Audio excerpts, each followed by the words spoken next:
असा सांगितलाय एक पाण्याची टाकी एका नळाने 8 तासात भरते व दुसऱ्या नळाने 6 तासात भरते आणि तिसऱ्या नळाने 12 तासात भरते।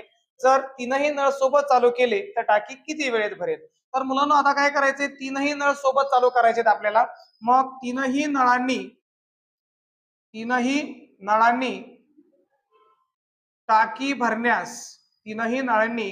टाकी भरण्यास लागणारा वेळ काय करायचं मुलांनो? लागणारा वेळ बरोबर। तर मुलांनो हा प्रश्न सोडवताना काय करायचं, आता आपल्याला जे किमती दिलेल्या आहेत, पहिल्या नळाने 8 तासात भरते, दुसऱ्याने 6 तासात आणि तिसऱ्याने 12 तासात। तर काय करायचं असतं, प्रत्येक नळाचा 1 तासाचा टायमिंग आपल्याला घ्यायचा आहे। म्हणजे जर पहिल्या नळाने 8 तासात पूर्ण टाकी भरत असेल तर 1 तासात किती भरली मुलांनो? 1/8 भरलेली आहे। त्याच्यामध्ये प्लस करायचंय। दुसऱ्या नळाने जर 6 तासात भरत असेल तर 1 तासामध्ये किती भरली? 1/6 अधिक करायचं मुलांनो, कारण तीनही नळाने टाकी काय उरेल? भरू राहिली आहे। जर तिसरा नळ हा 12 तासात टाकी भरत असेल मुलांनो तर 1 तासामध्ये किती टाकी भरली? 1/12 टाकी भरली आहे। तर मुलांनो मग काय करायचं, अपूर्णांकांची बेरीज हा टॉपिक आपण शिकलेलो आहोत। तर या तिघांचा आपल्याला काय करायचं? लसावी काढायचा, छेदस्थानी संख्यांचा। लसावी म्हणजे काय मुलांनो?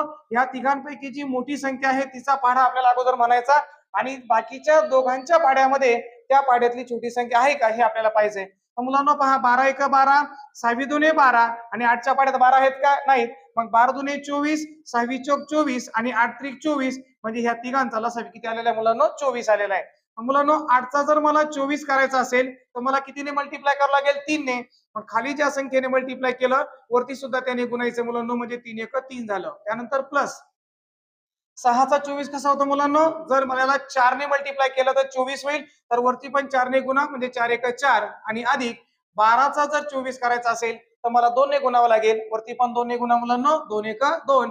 आता वरती बेरीज करा, 3 आणि 4 7, 7 आणि 2 किती झाले मुलांनो? 9, 9/24, म्हणजे तीनही नळांनी 1 तासात 9/24 टाकी काय होणार आहे? भरणार आहे। तर मग आपल्याला काय करायचं मुलांनो, या जो अपूर्णांक आलेला आहे याचा व्यस्त अपूर्णांक लिहायचा, म्हणजे 24/9, म्हणजे 24/9 तासांमध्ये काय होणार आहे मुलांनो? ती टाकी पूर्णपणे भरणार आहे।